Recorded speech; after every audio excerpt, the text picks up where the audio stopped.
Na, Gabrielės Stasiulionytės ir Bazilijo AM rezultatas įveiktos visos kliūtis buvo be klaidų, 0 baudos taškų per 68 ir 59.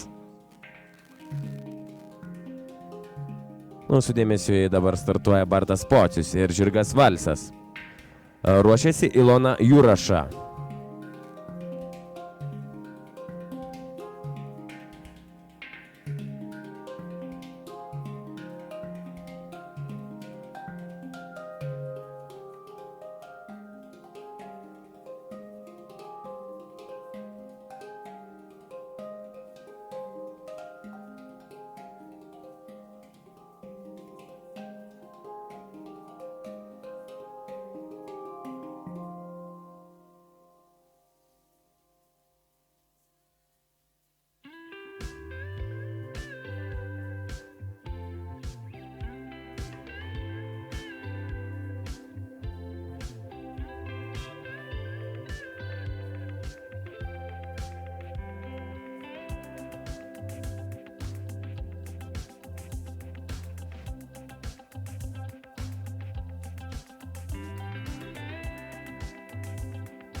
Bartas Pocius ir Valsas. Be klaidų taip pat su 0 per 68 ir 600 sekundės dalis.